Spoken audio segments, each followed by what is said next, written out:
Hi, I'm Fionn Wright, your China Dream coach for entrepreneurs and executives. Welcome to Season 1 of the Your China Dream Virtual Summit. In this episode, I talked to Greg Nance, CEO and founder of Dyad.com and an ultramarathon runner. He's a man on a mission and has already helped students earn over $27 million in scholarships. But he's not stopping there. He's about to run 7 marathons in 7 days on 7 continents to help students overcome financial barriers to college. His passion and perseverance are absolutely legendary, and I always get pumped up when I talk to him. I hope you do too. Hi, my name is Greg Nance. I'm the CEO of Dyad.com, and my number one piece of advice to achieve your China dream is best team wins. The only way that you're going to achieve your big vision, your mission, is to find the right elite local talent, to equip them and align them. And with their industriousness, their hardworking, their creativity, they're going to blow you away with their capacity to solve the biggest problems quicker than you could have imagined. To achieve your China dream, best team wins. Thanks for coming here today, Greg, and sort of being here for the interview. Absolutely, my pleasure. So what I'd like to start with is for those people who are watching who don't necessarily know who you are or what it is that Dyad does. If you do maybe a quick self-introduction, maybe between 2 and 3 minutes around that, to give us an idea of what are you doing here in China. Absolutely. My name is Greg Nance. I'm from Seattle, USA, and I'm an entrepreneur working to expand education access. My passion is connecting young people with mentors to help them think through the big next steps in their life, help them follow their smile by finding the thing they're passionate about. And I've been working on this challenge for the last 10 years across 2 countries. The US first, in Chicago, while working on Moneythink.org. It's a financial capability mobile app that helps college applicants in real time get scholarship advice so they can pay for college. College is really expensive in the US, especially for lower middle class and working class families. Huge obstacle that we're trying to help folks overcome. And so we've helped about 15,000 students now over the last decade through Moneythink, and grown as we go. From that experience, realized, hey, I want to do this on an even bigger kind of global stage, global scale, and China's the perfect place to actually launch off on this. And so after a year of business school in England, came up with the idea for Dyad.com, and we're a mentorship platform that helps Chinese students primarily think through their college application strategy, thinking about how education can fuel their biggest goals, their biggest dreams. And now we have a platform with 100 plus mentors actually overseeing the holistic development of young people, not only in China, but actually in 26 countries now. And the thing that we're most passionate about is helping families that didn't think they could actually afford to send their child abroad to actually earn scholarships. And so we've, at Dyad.com, we've now helped students earn over 25 million US dollars in scholarship awards. And so really passionate about that because I myself am a scholarship student. I was only able to attend my dream schools, U Chicago, and then Cambridge University with the help of scholarships. And so big mission to pay it forward, and really grateful that I have an amazing team that's helping me accomplish that. So you mentioned a little bit there about using China as a platform to sort of grow and be able to reach out to more people. I'd like to dig a little bit deeper into why China specifically? Why did you come in the first place? And then why have you stayed? So for me, I'm from Seattle, and on the West Coast, China has a really big influence. So literally age 5, I'm swimming in the Puget Sound with my dad. Big ship rolls by, huge waves come in, and I'm awestruck. That's just amazing. Where is that ship from? It's the biggest boat I've ever seen. Dad goes home, we points out at the globe, that's from China. And he tells me a little bit about where a lot of the stuff at our local store, the supermarket, where it comes from, China. And from age 5, interested in that. I had a teacher of Chinese ethnicity. We celebrate Chinese New Year in my kindergarten class. Got a red envelope. Wow, that's so interesting. Learned about this culture from far away. Years later, I got into high school debate, and my favorite topics were China's economy, China's rise, China's foreign policy, learning more about these issues. Got into university, studied international relations, had a chance to write a bachelor's thesis about the China-American foreign policy relationship and suggested ideas for how these countries could work more closely together, and had an amazing time researching this and coming up with ideas. At the end of that thesis I wrote, though, I realized, hey, I've got a lot of book smarts on China now, but what do I really know about China, about Chinese people, about their hopes, their dreams, their aspirations? And I realized not as much as I want. And from that moment, thought of, hey, how can I get to China? How can I have opportunities there? Got my first taste with a 3-week foreign policy fellowship at Tsinghua University in Beijing. And it was amazing, just meeting the real incredible young Chinese that were young scholars with similar interests of mine, the China-American relationship. Super fascinating. Connected with Chinese professors, did a little bit of writing about the experience and reflecting. And on the last night in my little diary, I wrote, I've got to find another excuse to get back here. Like this place is just amazing. I can't wait. And it took me another couple of years, but in early 2012, I was working as a business school student at Cambridge with a professor who basically challenged me, hey, you've talked about your curiosity for emerging markets, particularly with China. Put together a business plan. Like, what could you do that combines your interest in education access with technology, with mentorship, with China? And started doing a little bit of reading, and I realized, wow, like, there's a huge industry, the study abroad agencies, that as I learned more about it, whoa, like this is full of academic fraud, it's full of deceit, and it's full of inefficiencies, and there's only one winner in the system. It's the actual agent. The student loses, the universities lose, society loses, because you're not actually creating a meritocratic system to help people earn opportunities. And from that moment, it began crystallizing. So I looked for an opportunity and decided to jump at it. In September 5th, 2012, got off the jet in Shanghai, and for the last stretch, I've been working hard day by day to put together a workable model based on the mission to expand education access, connecting Chinese students with mentors, help them apply successfully and earn scholarships to their dream school. And I've stayed because China is the most dynamic society that I've been a part of. It's every day brings new challenges, it brings new obstacles and new opportunities. And as a young guy with a vision, it's the perfect place to put together the resources, put together the amazing team, and things just move so quickly here. It's an exciting place to be, and it's one where the bigger your dream, the bigger your ambition, the bigger your vision, things can happen so quickly here. You can really kind of bat above your league in a quick way, and that part's been just really inspiring for me and my colleagues. One of the things I've noticed about people outside of China when they look in is they don't tend to have a very good understanding of what's happening in here. Like sometimes I think people in China have a decent understanding of what's happening in the West, but when it's Westerners often looking at China, we're limited access to what we really know about. So I'm wondering, what are some of the assumptions that you had about China that when you came here turned out to be false or not quite the way you had thought? And how has your understanding of China changed over the past few years here?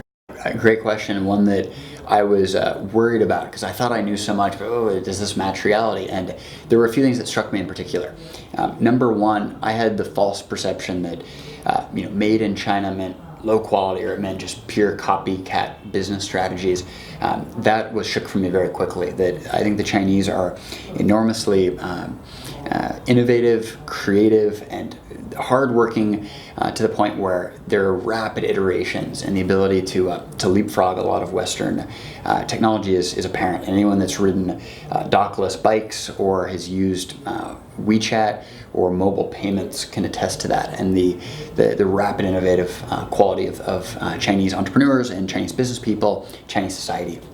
A second thing that I was concerned about initially was, as an American, there's been a lot of kind of strife in the South China Sea, issues over Taiwan. Will I be welcomed in China, or will I be a bit of a pariah or an outcast? And though I think the governments of China and the U.S. will continue to butt heads a bit, it's been the opposite reaction at a people-to-people level. I've had the blessing of traveling to many places now. China remains the most hospitable place that I've had the chance to visit. I can give you a number of examples of on a cold winter day being offered tea by a stranger, or I forgot my wallet once and someone offers to pay for my lunch there. I've been welcomed to so many homes as a virtual stranger, and that really makes you feel warmly welcomed in a place where it can feel so different, but at the same time you feel like you have your place and you're appreciated for those differences, and that really surprised me as I got going. Another element that surprised me was you hear as a Westerner, oh, there's no freedom of speech, or there's limited differing viewpoints in Chinese society. And I will say it's a different system, of course, than we might be used to in the West. But I have many friends that have remarkably different perspectives on China's future, on China's growth, on China's trajectory.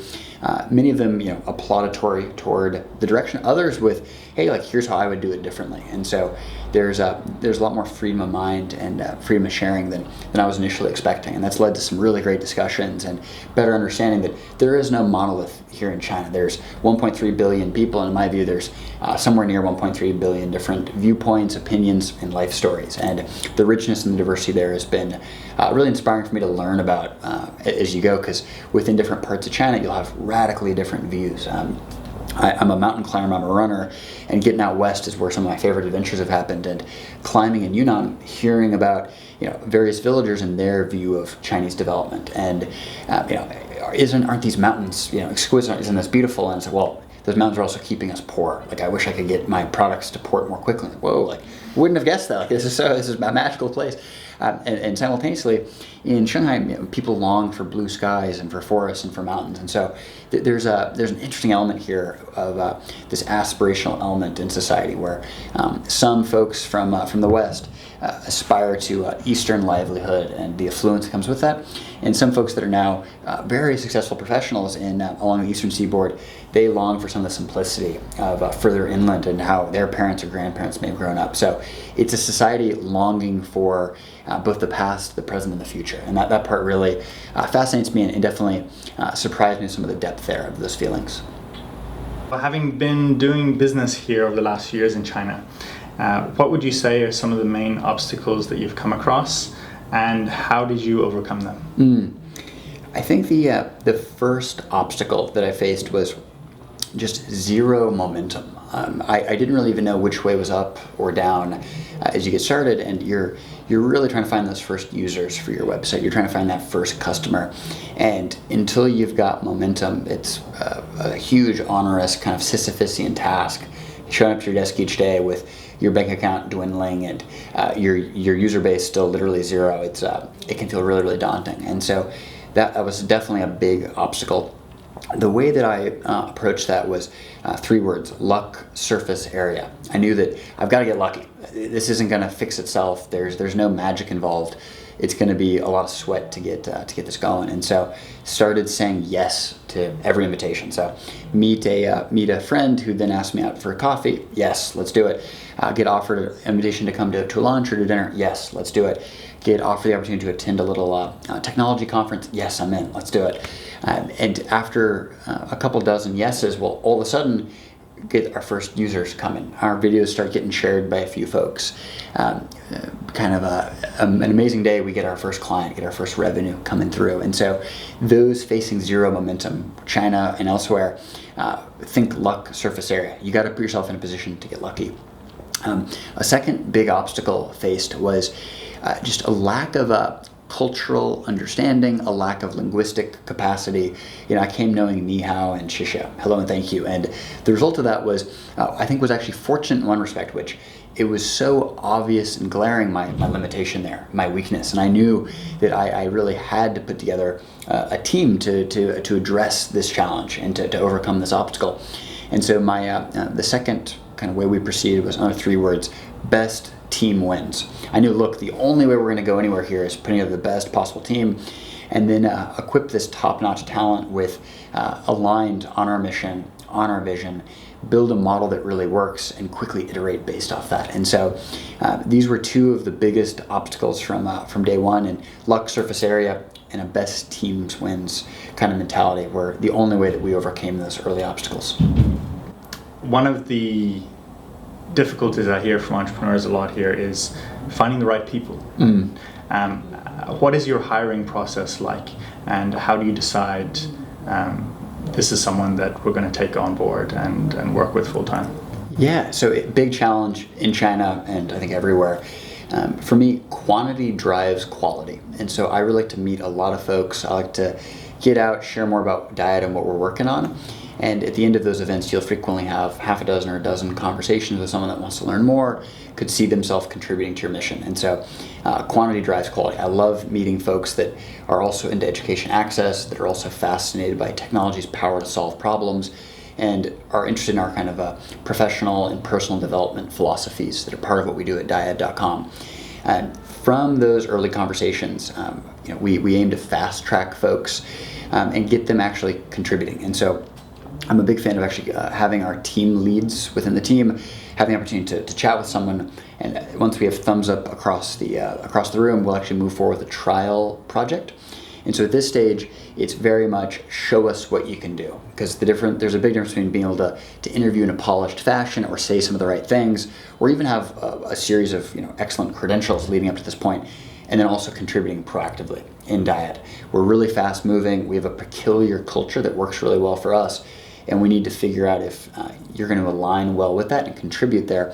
And there's no substitute for actually making a contribution. And so every single team member begins with a trial project where they're doing part of what they'd be doing on a daily basis, showcasing their strengths and also their learning opportunities. And that gives us a much more three-dimensional kind of holistic view of where this person's currently at and a view of their potential trajectory with us.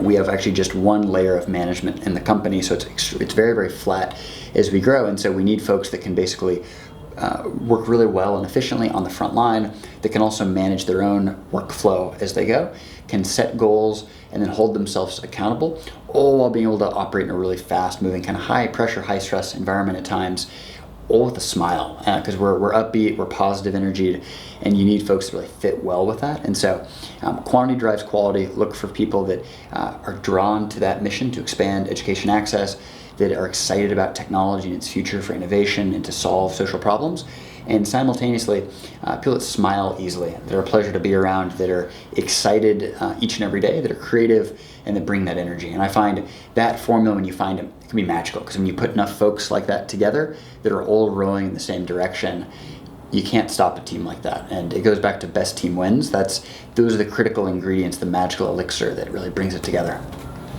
As you've grown, you started with a few, and then you've grown to how many employees now? We've got about 27. 27 people here now. at HQ, yeah. How did that process happen, the scaling, right? Like, what were the points that you hit that you decided we need more people? And then also deciding in terms of Chinese employees versus foreigners. How did that happen? Yes, initially it was wearing every hat. It's where you're both the chief executive officer and also the chief janitor, and everything in between to make it happen. And at those early stages, my real mentality was, hey, I've got to figure out how to actually crack this nut. How do I solve the problem? And once I figure out partially how to solve this, how can I enlist someone would be better at this and smarter than me to take it to that next level. Now there's a little bit of a roadmap here as we go, simultaneously balancing with, there are certain aspects of the business I have no clue how to do. Like, I just don't know how to do Chinese campus marketing. I don't know how to do high quality video production, and the list goes on and on and on. And so for me, I really, really like to fail cheap. And so my mentality was usually to find a Chinese college student who would come on as kind of an associate level in what we call interns, and for 1,200 to 1,800 RMB per month would basically come in a couple of days a week and help me out on that particular discipline where they're really good. And so I found a really, really good video producer. Awesome, I need help on that in a big way. They're able to help me twice a week. They're getting a good learning experience. I'm getting some of the content that's going to help us spread the word and evangelize on what we're up to. I really need someone that can pick up the phone and talk to a Chinese parent before we're able to sign off on a new scholar, what we call a client here at Dyad. And this person is trying to learn sales skills. They happen to be a freshman in college, but they're really good on the phone. Awesome, you're hired. Let's check this out. You've passed your trial project. And so, pardon me, there's an element here of really giving young people an opportunity. And the alignment there is really, really strong, I think, because that's within my price range. It's someone that's trainable and coachable and hungry to learn. They're ambitious, they're energetic. It's their first working environment. And so you can actually sculpt them a little bit that, hey, this is just how we do things here at Dyad, and there's less resistance than someone that may have worked at Baidu or Alibaba or Tencent, who incredible credentials, brilliant, high-level contributor, although maybe has a little bit of difficulty rolling up the sleeves and playing on the front line the way that we need. So ultimately, we've given, out of the 27 here, several started on as interns during their collegiate days, and now 2, 3, 4 years later, they're actually leading teams. Our product manager is a very, very recent college graduate, now leading a team of 5 developers, because for the last 2.5 years, he's been doing a phenomenal job as an engineer and building that toolkit. And we take great pride in actually coaching up and developing each and every one of our colleagues. So we hire really, really strong talent that usually doesn't have very much experience, but we can identify you've got the right traits here. And if we invest in you over the next year, 2, 3, and 4, you're going to make outsized contributions for us. And so that's really our method to this. Different companies will have a different kind of operating philosophy and operating system, although this one's worked really well for us. And then in terms of the spread, right? Out of 27 people, like how many foreigners do you have? We've got so we actually have folks from several different passport holders, ranging from mainland China, Taiwan, Vietnam, Russia, Pakistan, and U.S. So 6 different nationalities, and I believe 5 different native tongues, ranging from English, Spanish, Mandarin, Vietnamese, and Russian. That's very useful. And Pashtun as well. So yeah, it is. So you need to have with that diversity, it's really critical to prioritize communication. And so we have what we call the dyad lexicon, and it's a peculiar set of our language here. And so we don't have a sales team, we have an enrollments team. We don't have a marketing team, we have a recruitments team. We don't have an operations team, we have a scholar success team. Don't have an IT team, we have a product team. And it's actually a 5-page kind of glossary, but the beauty about this is that all of us, just whether you're speaking Pashtun, Vietnamese, English, or Spanish as your first language, well, you know how we speak and how we directly communicate here at Dyad, and that's been a remarkable way to flatten our organization, bust through silos, and actually move a lot faster and with way higher trust and accountability as well. Perfect. People who are watching, they see Dyad and they hear about your story and they're like, wow, that sounds really inspirational, and they want to learn more. Maybe they're trying to figure out how they can get involved or collaborate or something like that. What are the opportunities that are existing at the moment with Dyad? Yeah, we here at Dyad believe the best team wins. So we're always recruiting, looking for the best possible talent. And we have a lot of opportunities, especially for those aiming to learn more about China, to get their feet wet in China and potentially to relocate in China. We are hiring both for our enrollments team to meet with families and students, learning about their hopes, their dreams, their aspirations, connecting them to the right university programs and the right scholarship opportunities, along with opportunities for our mentor team, both here in Shanghai HQ, along with anywhere on the planet. Work anytime, anywhere, from a cafe, from your office, from your dorm room, from your apartment, for the opportunity to actually change the direction of someone's life by being a role model and inspiration, guiding them step by step, all while earning $40 per hour. So I think it's a perfect opportunity for someone to actually get plugged in, learn more about China, start building a network and resources, and we'd love for that opportunity to actually connect. And the best way to do so is actually emailing me, Greg, Greg, @dyad.com. I'll learn more about you and your background, your goals, and see if there's a fit, because we'd love to build the best possible team to solve this huge challenge of expanding education access.